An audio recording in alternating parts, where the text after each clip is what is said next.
Second game ng playoffs, Lakers versus Golden Timberwolves. King James nagtala ng 21 points, 11 rebounds, 7 assists. Gandang pasa naman ni Luka kay LeBron. Walang nagawa si Conley shoot na yan.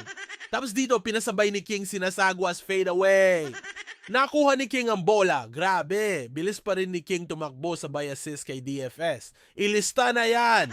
Tapos dito may dalawang nag-uusap, si LeBron James raw ang GOAT ng NBA.